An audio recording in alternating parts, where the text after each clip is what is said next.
जिंदगी की रफ्तार इतनी तेज थी कि अभी ठहर कर कुछ सोचने का मौका नहीं मिला। जब तक यह विश्राम की मुद्रा में आ गई, आंखें बंद करके जो दृश्य आते हैं, मुझे बड़ा सुकून मिलता है कि मैं बस चलता रहा, काम करता रहा। जिंदगी में बिना मांगे सब कुछ दिया। निकल पड़े हैं खुली सड़क पर, अपना सीना ताने, अपना सीना ताने।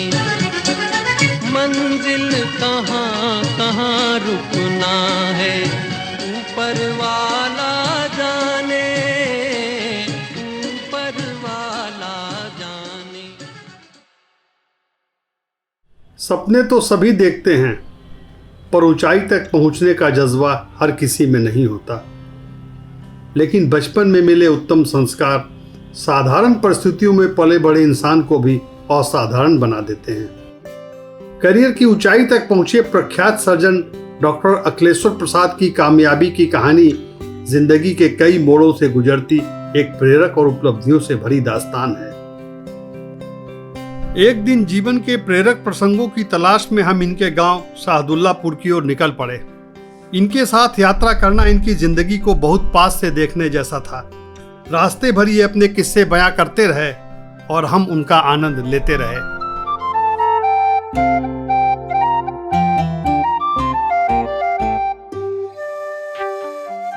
ज्यादातर कामयाब लोग सामान्य परिवारों से ही आते रहे हैं। इनके पिता भी एक शिक्षक थे और वैशाली के एक छोटे से गांव में सम्मिलित परिवार में इनका पालन पोषण हुआ। ये बॉर्न डॉक्टर हैं, बात समझ लीजिए। ये पैदाइशी डॉक्टर हैं। लोग पढ़ के बाद में आता है, पढ़ता है, तब डॉक्टर बनता है। ये बच्चे थे, माने 8-10 साल के थे, तुलसी का गोली बनाते थे। तुलसी के पत्ता का गोली बनाते थे। फूल होता है तुलसी में, उसका चूर करके उसका गोली बनाते थे। और वो जैसे खांसी सर्दी किसी को हुआ तो दे दिया घर में ही, इधर अगल बगल के लोगों को ही खाइए भाई इसको। सावन के महीने में डॉक्टर साहब अपने गांव आए हैं। उनके लिए मैं एक सुंदर सा प्यारा सा गीत प्रस्तुत करता हूं।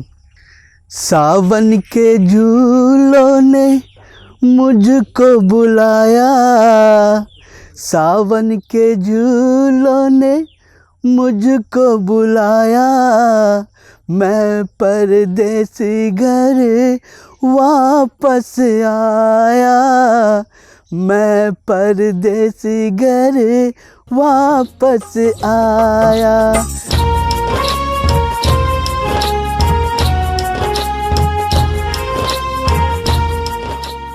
गांव की पाठशाला में प्रारंभिक शिक्षा हुई तो हाई स्कूल की पढ़ाई मुजफ्फरपुर के जिला स्कूल से संपन्न हुई। लगन ऐसी कि पांव में जूते तक नहीं होते और नंगे पांव ही स्कूल जाते।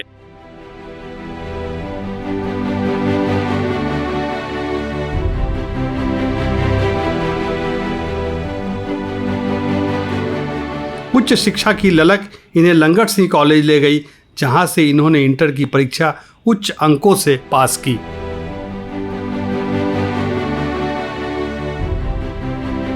अगर आप में स्पार्क है, आप में क्षमता है, तो आपको कोई नहीं रोक सकता है।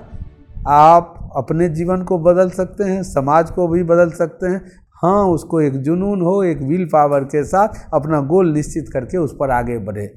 और मैं चाहूँगा डॉक्टर साहब से इंस्पायर होके, मोटिवेट होके इस कॉलेज के जो बच्चे हैं वो भी आगे जीवन में खुश रहें और जीवन में बदलाव दूसरे के भी ला सकें। मैंने हमेशा महसूस किया कि हालांकि बाबूजी से काफ़ी क्लोज था मैं, लेकिन मैंने हमेशा महसूस किया कि चाचा ज़्यादा क्लोज रहे। बाबूजी की निष्ठा उनके लिए हमेशा ज़्यादा रही।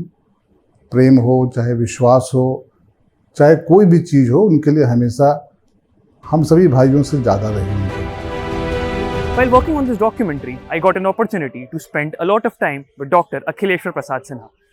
डॉक्टर साहब अपनी ज़िंदगी से जुड़े किस्से और कहानियाँ सुनाते सुनाते अक्सर जिक्र करते हैं कि कठिनाइयाँ तो बहुत आईं, पर हर बार संकट मोचन की तरह कोई ना कोई हाथ आगे बढ़कर उनकी मदद कर देता था। इन्हीं किस्सों में से एक किस्सा मैं आपके साथ शेयर करना चाहता हूँ। डॉक्टर साहब के बड़े भाई कामेश्वर प्रसाद सिन्हा जिला स्कूल मुजफ्फरपुर में काम करते थे। उसी स्कूल के हॉस्टल में उन्हें एक कमरा अलॉट कर दिया गया था। डॉक्टर साहब भी उन्हीं के साथ उसी कमरे में रहते थे। डॉक्टर साहब ने बिना ज़्यादा किसी को बताए मेडिकल कॉलेज का एंट्रेंस टेस्ट दे दिया था, पर इस दौरान इनके बड़े भाई ने इनका एडमिशन बीएससी कोर्स में करवा दिया था। एक दिन डॉक्टर साहब के बड़े भाई के पास एक पत्र आता है जिसमें लिखा होता है कि डॉक्टर साहब का सिलेक्शन मेडिकल कॉलेज में हो गया है। मेडिकल कॉलेज की महंगी फीस और किताबों का सोचकर वो उस पत्र को अनदेखा कर देते हैं, पर जिला स्कूल के प्रिंसिपल को उस पत्र के बारे में पता चल जाता है। वो आक्रोशित हो जाते हैं कि पैसों की वजह से इनका एडमिशन नहीं कराया जा रहा है। वो तुरंत डॉक्टर साहब के बड़े भाई को अपने चेम्बर में बुलाते हैं। उनकी जेबों और दराज में उस समय जितने भी पैसे पड़े होते हैं वो सब निकाल कर दे देते हैं और कहते हैं, जाओ तुरंत इसका एडमिशन कराओ, अगर और पैसों की ज़रूरत पड़े तो मांग लेना। एक वाक्य मैं बोलता हूँ, सद संकल्प में हमेशा बल होता है। सद संकल्प में, राइट रिजॉल्व में हमेशा बल होता है। सत्कार्य के लिए, सत्संकल्प के लिए अगर आप संसार में बढ़ेंगे तो बहुत सारे हाथ आपके मदद के लिए आगे आएंगे। मेरा अपना ऐसा मानना है। इसलिए हमारे यहाँ वेद में कहा, तन में मन शिव संकल्प, let there be right resolve in our minds. अच्छा संकल्प हमारे मन में होना चाहिए, शुभ संकल्प होना चाहिए।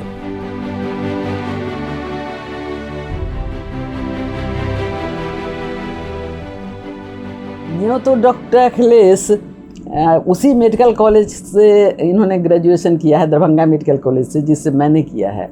फर्स्ट टाइम इनका नाम मैंने तब सुना जबकि मालूम हुआ कि डॉक्टर अखिलेश नाम के एक लड़का हैं, हम लोग से 2 साल सीनियर, उनको ऑनर्स मिला है। काहे कि वो इतना प्रैक्टिकल काम किया करते थे। वार्ड में हमेशा जब देखिए तब दिन हो रात हो डॉक्टर अखिलेश घूम रहे हैं वार्ड में, सिस्टर लोग के साथ मिलके, सिस्टर का काम, अपना काम, हाउस सर्जन का काम, कभी कभी तो इवन स्वीपर का काम भी कर दिया करते थे। और ये एक्चुअली मेडिकल स्टूडेंट को ग्रेजुएशन के समय इस तरह का एटीट्यूड रखना ही चाहिए, क्या कि न उसको कौन जाने, जब पेशेंट को इमरजेंसी होगा तो आप पेशेंट के लिए स्वीपर भी रहिएगा, पेशेंट के लिए डॉक्टर भी रहिएगा और पेशेंट के लिए नर्स भी रहिएगा। इसलिए आपको खुद अपने आप को उस तरह से ट्रेंड करना है कि हमको कोई भी सिचुएशन पड़े तो हम ऐसा करें। हम लोग बताए ना, एक तो हम लोग रूम नंबर 3 और 8 के बीच में एक तो बेसिन था, वहाँ पर हम लोग ब्रश व्रश किया करते थे एक साथ।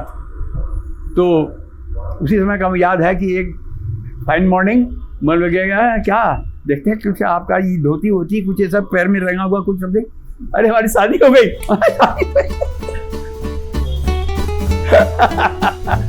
तो बड़ा अच्छा लगा। हमारी उस समय 3 बच्चियों की शादी एक मंडप पर हुई थी।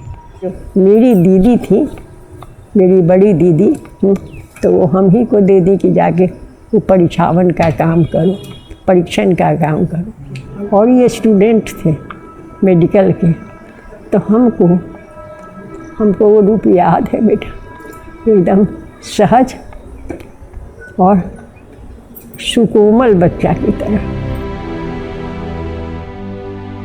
विशिष्टता के साथ यहाँ से MBBS की डिग्री ली और पोस्ट ग्रेजुएशन के लिए पटना के PMCH पहुंचे। जिस दिन वो आया था धोती पहने हुए आया था, बहुत मजाक हम लोग करते थे। फिर पीछे चेंज हो गया, बहुत स्मार्ट रहता था, पढ़ना बहुत चाहता था हमसे ज़्यादा, और उसके चलते हम भी पढ़ लेते थे। लेकिन हम लोग भूत के ऐसा काम करते थे, दिन रात अपना ड्यूटी है नहीं ड्यूटी है, अस्पताल में पड़े रहते हैं, मरीज देख रहे हैं, तो दोनों साथ में बदनाम थे, काम करते थे। During his time at PMCH, Dr. Saab's family was not in a condition to support him financially. खुद को सस्टेन करने के लिए उन्होंने अपनी शादी की अंगूठी तक बेच दी थी। इसी दौरान उनके सीनियर डॉक्टर CA शर्मा उन्हें उनके हॉस्टल में विजिट करते हैं और भांप लेते हैं कि डॉक्टर साहब शायद किसी परेशानी में हैं। वो डॉक्टर साहब के स्वाभिमानी स्वभाव के बारे में भी जानते हैं, इसलिए उस समय सिर्फ मिलकर वापस चले जाते हैं। कुछ दिनों बाद डॉक्टर साहब के पास एक अनोनिमस मनी ऑर्डर आता है 300 रुपयों का। डॉक्टर साहब समझ जाते हैं कि ये money order doctor CA Sharma ji ने ही भेजा होगा। पर जब वो मिलकर उनसे इस मनी ऑर्डर के बारे में पूछते हैं तब वो इनकार कर देते हैं। डॉक्टर साहब बताते हैं कि उन 300 रुपयों से उनके अगले 6 महीने तक का खर्च चला। डिग्री मिलने के बाद डॉक्टर साहब के फिर से पूछने पर डॉक्टर सी ए शर्मा उन्हें बताते हैं कि पैसों के अभाव की वजह से उन्हें अपनी डिग्री बीच में ही छोड़नी पड़ी थी और वो नहीं चाहते थे कि डॉक्टर साहब के साथ भी ऐसा कुछ हो। अभी आपने चर्चा की कि आप दर्शन शास्त्र के अध्यापक हैं या प्राध्यापक, तो किस रूप में इन चीज़ों को आप देखते हैं? तो देखिए, हमारे यहाँ एक अवधारणा है निष्काम कर्म की, जिसमें हम कर्म करते हैं, फलेच्छा नहीं रखते हैं, फल की आकांक्षा नहीं करते हैं। तो मैंने जो उनको समझा, देखा, जाना और जो उनके संबंध में मेरी धारणा हुई, उनको देखते थे कि जब लगातार काम में लगे हैं, कोई नहीं, जब कोई ऑपरेशन है, जब जैसी आवश्यकता पड़ी, उनके छोटे बेटे की शादी थी, रात में जाके इन्होंने ऑपरेशन किया। तो हम मधुशाला पढ़ने लगे खाली वक्त में और कुछ उसी के हिसाब से लिखना भी शुरू किए। तो फादर की एक ये जो फोकस है, इसको देख कर ये हम लिखे कि जैसे धुत नशा में घूम रहा था मदिरा का वो मतवाला, ओझल थी सारी दुनिया पर दिखता था मधु का प्याला।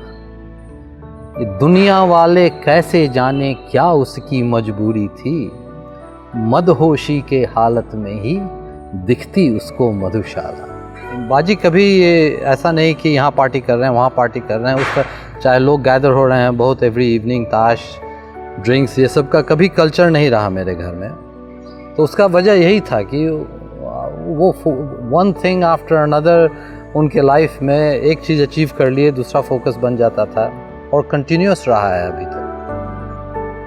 डॉक्टर साहब बताते हैं कि उस समय उन्होंने विदेश जाकर पढ़ने की कल्पना भी नहीं करी थी, पर उनके एक दोस्त कोलकाता से उनके लिए FRCS यानी fellowship of the royal college of surgeons का फॉर्म ले आते हैं और फिल कराकर सबमिट कर देते हैं। जो दोस्त फॉर्म लेकर आए थे उनका सिलेक्शन नहीं होता है, पर डॉक्टर साहब का सिलेक्शन हो जाता है।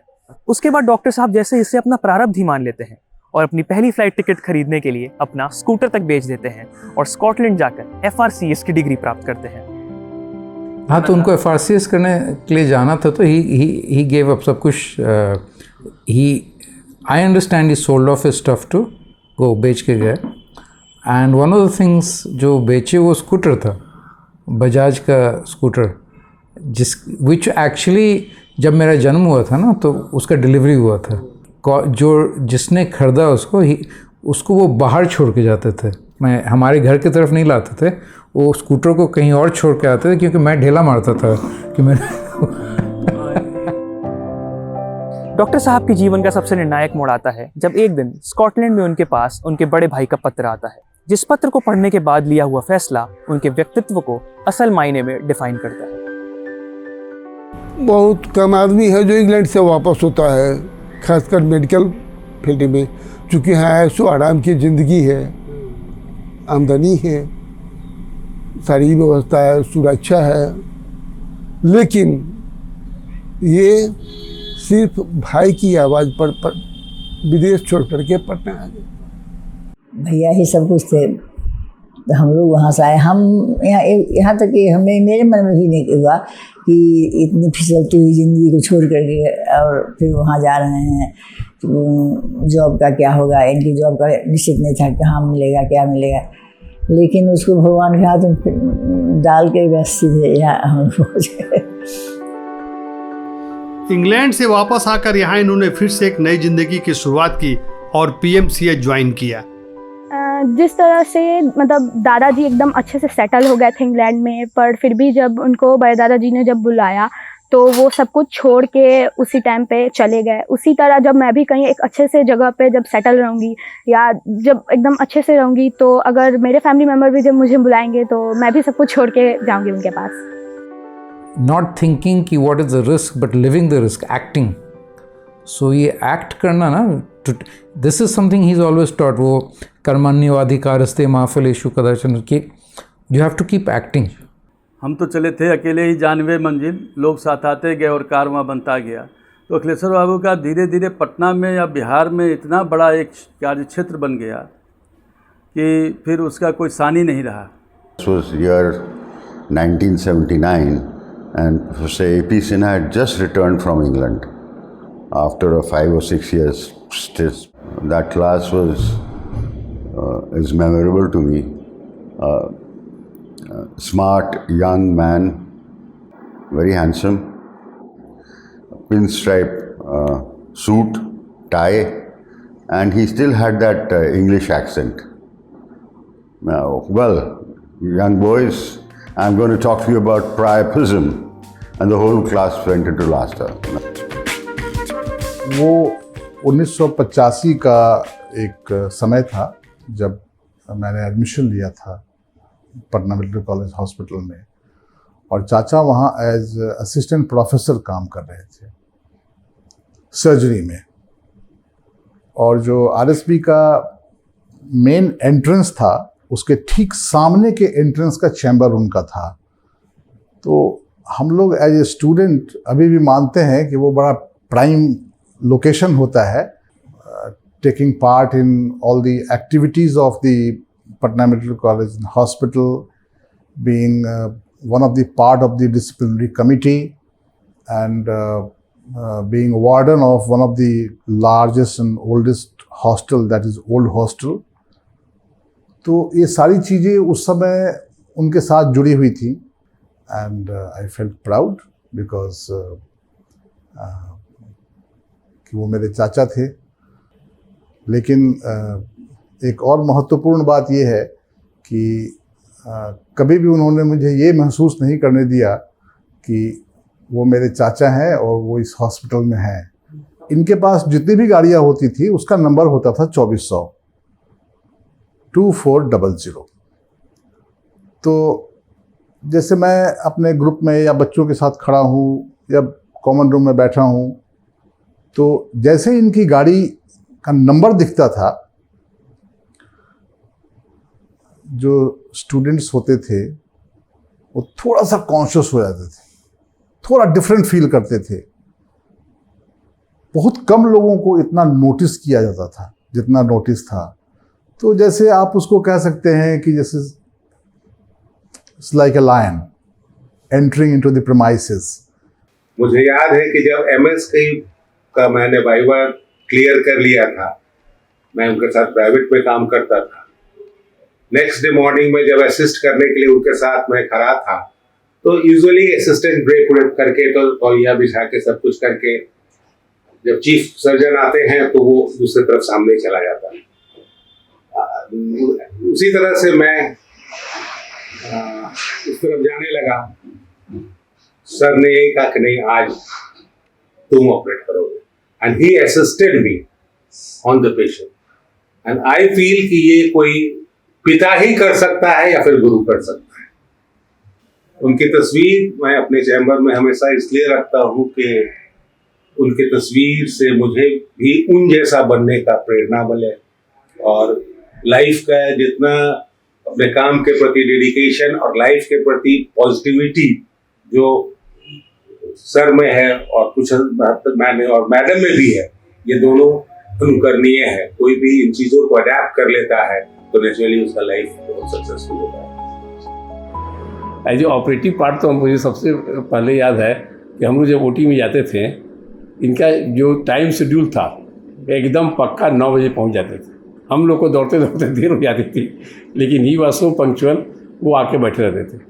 दूसरी बात, ऑपरेशन करने के समय जो इनकी जो सबसे इन्होंने सिखाया और जो हमने सीखा, सबसे पहले बोलते थे कि जो भी ऑपरेशन करना है उसके बारे में पहले तुम पढ़ के आओ, भले ही तुम पढ़े हो, और ऑपरेशन करने के बाद फिर पढ़ो, that will make you perfect surgeon. जो मेडिकल कॉलेज में चाहते थे, हम उन दिनों 10-5 डॉक्टर का नाम बताएंगे जो जब क्लिनिक में फंसते थे तो अखिलेश ओझा को बचाते थे। तो उस तरह का आदमी बहुत कम होता है, और सबको मदद करते थे। कहा न, उनको कोई जात पात लाट पट से मतलब नहीं था, हर जात के लोग उनको मानते थे। उतना बढ़िया फाइन सर्जन है मैंने देखा। ऑपरेशन के दौरान कभी कोई ऐसा भी प्रॉब्लम आता था कि जिसमें एक जनरल सर्जन की ज़रूरत पड़े, तो जनरल सर्जन के रूप में हमको डॉक्टर अखिलेश प्रसाद सिन्हा के छोड़ करके और किसी से उस समय मतलब एक वही थे जिनको हमको लग रहा था कि हाँ वो आएंगे तो जरूर प्रॉब्लम सॉल्व कर देंगे। गायनी में हम लोग को जब कोई प्रॉब्लम हो, कोई यूरोलॉजिकल कॉम्प्लिकेशन, कुछ भी कोई झंझट हो, तो वो कौन आएगा, यूरेटर कट गया, ब्लडर कट गया, कुछ हुआ, हंगामा होता था। तो हुआ कि एक नया डॉक्टर आया है सर्जरी में, उसको हम लोग कॉल करके देखते हैं। तो फिर हम लोग वहाँ कॉल भेजते थे, आते थे, लेकिन सर 2 मिनट भी देर नहीं लगाते थे। तो ये सिलसिला चलने लगा। गायनी में कोई हंगामा हो, कोई कुछ हो, जल्दी बुलाओ डॉक्टर ए पी सिन्हा को बुलाओ, डॉक्टर ए पी सिन्हा को। सर आते थे और उसको डील करते थे। एक चीज़ और उनसे कहते, जो मजाक की बात है, हम बोलते थे सर जैसे प्रिंस चार्ल्स बेचारा वेट कर रहा है कब क्वीन जाए तो हम किंग हो, मैं इंतज़ार कर रहा हूँ कि आप कब रिटायर करेंगे, गायनेकोलॉजी सब हमको पेशेंट भेजना शुरू करेंगे। So this are good moment. उन्होंने बहुत सारे मेहनत करके, जब शुरू हुआ तो यूरोलॉजी की इकाई थी, उस समय अपना डिपार्टमेंट ऑफ सर्जरी से उसको स्थापित करने में, वार्ड में जगह बनाने में उन्हें अपना जी जान लगा दिया। उन्होंने अपना समय दिया, पैसा खर्च किया, और A to Z जो आज यूरोलॉजी खड़ी है, शुरुआत देन उन्हीं का है। आज के समय में ये बहुत परिवर्तन हो गया। बेड भी है यहाँ, बहुत सारे इंस्ट्रूमेंट भी है, और अभी नया सुपर स्पेशलिटी वार्ड बन रहा है जो कि बनकर लगभग तैयार है। उसमें मरीजों की संख्या कम से कम 100 के ऊपर बेड है। ये हमारे सीनियर प्रोफेसर AP सिन्हा साहब के अथक प्रयास के से यह संभव हुआ है। That despite his busy schedule, each year he would remember to send us greeting cards for all our special occasion, whether it was our birthdays or our anniversary or any special occasion. He would remember to make time to go select a beautiful card and send it to us. That made us feel so nice, and I really, especially in the time when everybody was forgetting about cards, he remembered to do so. So that was really special. And talking about sweetness of a person, he really shared the sweet mangoes with us year on year from our garden, from Patna. That really made us mango addicts. So it has been special to receive these sweet gifts from Baji, and which makes him a very caring and a complete man. Dadu and Dadi, you have a wealth of knowledge and life experience that you're always ready to share with us, from your time studying to your married life and taking me to and from school when I was younger. You have lived through many challenges and have seen the world change in countless ways. Your stories and wisdom have inspired myself, and I'm sure everybody that knows you, to learn and to grow. Pranam Dadu, Pranam Dadi. हम India आएंगे थोड़े दिन में, और कब हम आएंगे, please can I have some more prakia and mango and aam, and हम आपके लिए बहुत चाय बनाएंगे. Whenever I meet anyone from Patna, anywhere in the world, they usually know Dadu because someone in their family has been treated by him. A lot of people have described Dadu as very driven and an angry young man, but to me he's always been a very wise and funny philosopher. Whenever you ask him a question, he'll listen very deeply and then give you a very meaningful but also funny answer at the end. कि जब भी आप बैठोगे तो एक होता है ना कि लाइक आपकी कंपनी या एम्बियंस बहुत डिसाइड करती है कि कैसे, जो आप जैसे पॉजिटिव एनर्जी है, there's always a flow positive energy का उनकी तरफ से। आप बात करने पे उनकी बातें या जो बताएंगे कैसे लाइफ के लिए, हमेशा, इसलिए मैंने आपको कहा कि वो मेरे लिए एक गुरु की तरह भी रहे। हमेशा बातें करना, उनसे जानना, चाहे वो परिवार के बारे में हो या आपके, जैसे मैंने बोला, कैरियर के बारे में हो। खासकर उनकी मधुशाला पुस्तक उनको काफ़ी पसंद है, और उनके उस लाइन को डिस्कस करना, बताना, तो हमेशा I think he's a man living much beyond his time. Like people of his generation, they are too traditional, and he has totally caught up with time, and he's very advanced with his thought, and he is that person who can relate even to children and as well as elders, because he finds everything very interesting and amusing, so he'll listen with proper interest, that whether it is just a very trivial matter which he has no idea of, but still he'll listen with very keen interest. जीवन में कोई तकलीफ दुख कुछ भी हो उसको इतने सही ढंग से उसको आकार देना बताना। जैसे छोटा एग्जाम्पल मैं बता रही हूँ कि मैंने एक दिन कहा कि सर मुझे बहुत कैसा लगा, एक पेशेंट है, मैंने उसके लिए इतना किया और वो चला गया। तो कहते तो तुम दुखी क्यों हो, तुम्हारा नहीं था, वो चला गया। तो मुझे ये मैं ज़िंदगी भर उसको याद रखी। कोई भी चला जाता था तो मैं हमेशा लगती वो मेरा नहीं था, वो चला गया। तो वैसे ही एक बार क्या हुआ कि मैं थोड़ी दुखी थी, तो आए वो हॉस्पिटल से, वो भी आए, भाभी कुछ हम लोग को खाने पीने का सामान लेके बोली कि तुम दुखी क्यों हो। तो बोले पता नहीं सर, मुझे लगता कुछ था इशू। तो मैंने मेरे ही साथ ये सब क्यों होता है। तो बोलते हैं कि इतने विटी थे कि वो बोले कि तुमको नहीं लगता है कि तुम बहुत ग्रीडी हो। तो ग्रीडी, इसमें दुखी हूँ तो ग्रीडी का क्या मतलब है। तो बोले कि अच्छा मैं जो प्रश्न करूँ उसका जवाब बड़े अच्छे ढंग से देना। हाँ, तो are you satisfied with your profession? हमको of course I am very satisfied. Are you love your husband? हमको of course is a nice person, he loves me. तो are you satisfied your children? Sir क्या बात बोल रहे हैं, वो तो मेरी दो आँखें हैं। तो are you happy with your colleagues in the hospital? Of course they all love me. देखो कि तो कितना चाहिए तुमको ज़िंदगी में, सब कुछ तो है तुम्हारे पास। अगर छोटी छोटी कठिनाइयाँ, छोटा छोटा दुख अगर तुम्हारे साथ है, आया है, तो तुमको नहीं लगता है कि तुम बहुत ग्रीडी हो। और वो दिन और आज का दिन मैं कभी नहीं उसको भूली और हमेशा याद रखती हूँ और खुश रहती हूँ।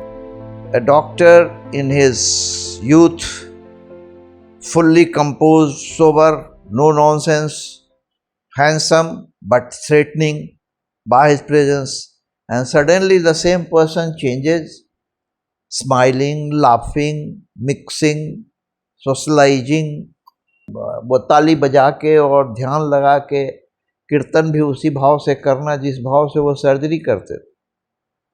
फिर लोगों के साथ इतना अपनत्व में उनको प्यार देना, उनके लिए जो भी पॉसिबल हो करना। Those days when we didn't have surgery or OPD, I would sit in his chamber and he would talk about philosophy. He could talk about Gita, he could talk about Dinkar, he could talk about Shakespeare, he could talk about anything. And I used to keep listening to him. So when he was retiring, I said, sir, अब मैं क्या करूँगा, आप जा रहे हैं छोड़ के हम लोगों को। Now what will, ये तो मेरा टाइम जो था आपके साथ वो तो गायब हो जाएगा। तो I jokingly said, सर आपका घर बहुत अच्छा है, ऊपर में एक बड़ी सी बालकनी है, सामने एक बड़ा सा लॉन है, हम लोग डिक्लेयर कर देते हैं कि आप स्वामी अखिलेश्वरानंद हैं संडे के संडे। तो संडे हम लोग आएंगे, मैदान में बैठेंगे, आप ऊपर बैठ के प्रवचन दीजिएगा हम लोगों को। You would love, he never took it seriously. वो दोस्ती करते हैं तो उसको निभाते भी हैं। एक शेर है, दोस्ती करना उतना ही आसान है जैसे मिट्टी पर मिट्टी से मिट्टी लिखना। दोस्ती करना उतना ही आसान है जैसे मिट्टी पर मिट्टी से मिट्टी लिखना, लेकिन दोस्ती निभाना उतना ही मुश्किल है जैसे पानी पर पानी से पानी लिखना। कभी भी रहें, कहीं भी रहें, एक पारिवारिक माहौल के बीच में लगता है कि हम आ गए हैं जब उनके पास होते हैं। असल आदमी की पहचान होती है जब आपके साथ आपका स्टाफ के साथ कैसे इंटरेक्शन होता है। Your entire good taste, your entire culture, your entire value system is reflected while you are talking to your domestic help, servant, staff. He had lot of them. उनके घर में आप जाइएगा तो उसको वही ट्रीटमेंट मिलेगा जैसे कोई भाई बहन को मिलता है। बच्चे हैं, उनको पढ़ने में जितने भी मदद हो, मदद बहुत करते हैं और बड़ा साइलेंट डोनर है। for good causes. He keeps on donating without ever bragging about it, without ever being making it public.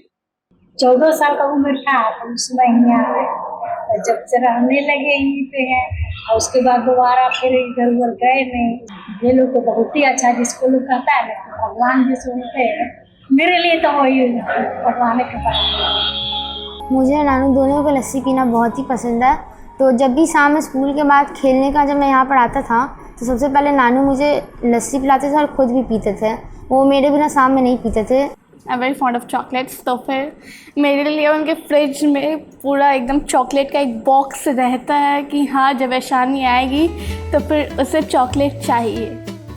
मेरा अनुभव एज ए बहू इस घर में आना बहुत ही अच्छा रहा और कभी हमको वैसा फील नहीं हुआ कि मेरा ट्रीटमेंट कुछ डिफरेंट हो रहा है अदर दैन अमित और असित से।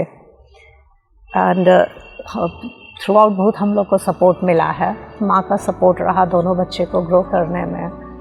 तो मेरे को तो अपनी पढ़ाई के लिए कोई दिक्कत ही नहीं हुआ। कभी कभी ऐसा भी हुआ कि हमको किसी को लेकर के उनके क्लिनिक में एडमिट करना पड़ा या कोई छोटा ऑपरेशन कराना पड़ा या बड़ा भी एक दो बार। तो वहाँ का मैनेजमेंट उनकी पत्नी देखा करती थी और इतनी सफाई सुथराई, हर चीज़ एकदम ढंग से रहना, क्योंकि डॉक्टर साहब वो सब नहीं करते थे। डॉक्टर साहब केवल पेशेंट का काम करते थे, उनकी पत्नी ही बाकी सब मैनेजमेंट करती थी। और वे भी एक अद्वितीय महिला है, मतलब इतना ज़्यादा सबके लिए सोचना और सबके लिए कुछ कुछ करना, ये उनके सिवा हमको नहीं लगता है कि उतना अच्छे से कोई भी पत्नी कर पाती होगी जितना कि वे करती थी। मेरे माँ पापा मेरे मायके में हैं, उससे थोड़ा भी कम मुझे डॉक्टर साहब चाहे इनके बड़े भाई या बड़े इनके भाभी से थोड़ा भी कम हमको मुझे फील ही नहीं हुआ कि मैं ससुराल में हूँ कि मायका में हूँ। बच्चे सब एक जगह यहाँ पे खेले, उन लोग का दादा दादी, कभी ये नहीं लगा कि हाँ ये अलग हैं, वो दादा दादी हैं, ये दादा दादी, ऐसा फील कभी किसी को नहीं हुआ। इतना ज़्यादा हम लोग को प्यार मिला। आज भी कहीं बाहर जाने पर भी लोग भी बहुत मिस करते हैं, हम लोग भी बहुत मिस करते हैं। पर हम लोग आते थे तो it was a joyful moment for us here in Patna, है ना। मौसी उस समय कार ड्राइव करती थी, ले जाती थी पिज़्ज़ा के दुकान में, ये खाओ वो खाओ।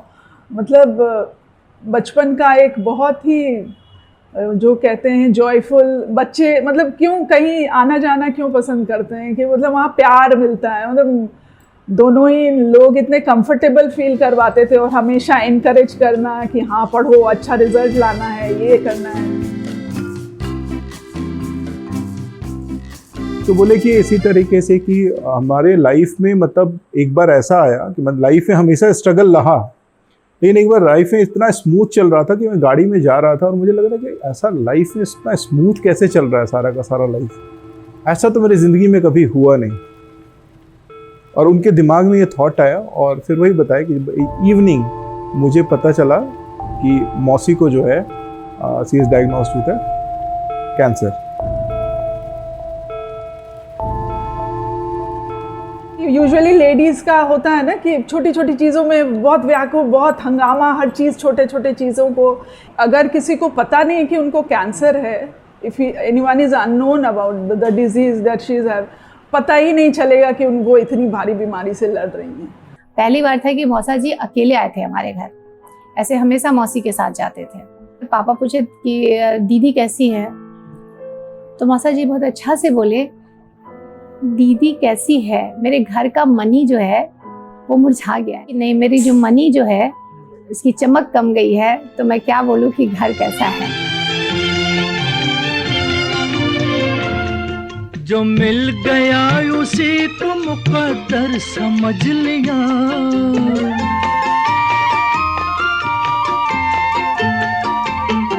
जो मिल गया उसे तो मुकद्दर समझ लिया, मुकद्दर समझ लिया, मुकद्दर समझ लिया। मुझे आज भी याद है वो तारीख 27 फरवरी 1999, जिस दिन नानी की फर्स्ट सर्जरी थी। उनको कैंसर डिटेक्ट हुआ था, उनकी सर्जरी थी 4 बजे और सुबह सुबह मुझे पढ़ा रही थी क्योंकि अगले दिन मेरा एग्ज़ाम था। लोगों ने कहा कि ये क्या कर रही हैं, आप इसको पढ़ा रही हैं, आपका ऑपरेशन होने वाला है। बट फिर भी नानी को था कि उनको जीना है, उनके अंदर आत्मविश्वास बढ़ा था पूरा। और मुझसे भी उनका होप था कि डिस्पाइट लोग कुछ भी कहें, उनका था कि ननको जो मेरा है वो कुछ ना कुछ करेगा ही आगे चल के। उस समय ऐसा था कि बहुत सारी कविताएं मैं पढ़ा करती थी। उसमें से एक कविता ये था कि जोड़ के हाथ झुका के मस्तक मांगो यह वरदान प्रभु, दुख में कभी दुखी ना हो, सुख में सुख की चाह न हो, जीवन के इस कठिन सफ़र में कांटों की परवाह न हो, रोक सके ना पाँव हमारा विघ्नों के तूफान प्रभु, जोड़ के हाथ झुका के मस्तक मांगो यह वरदान प्रभु।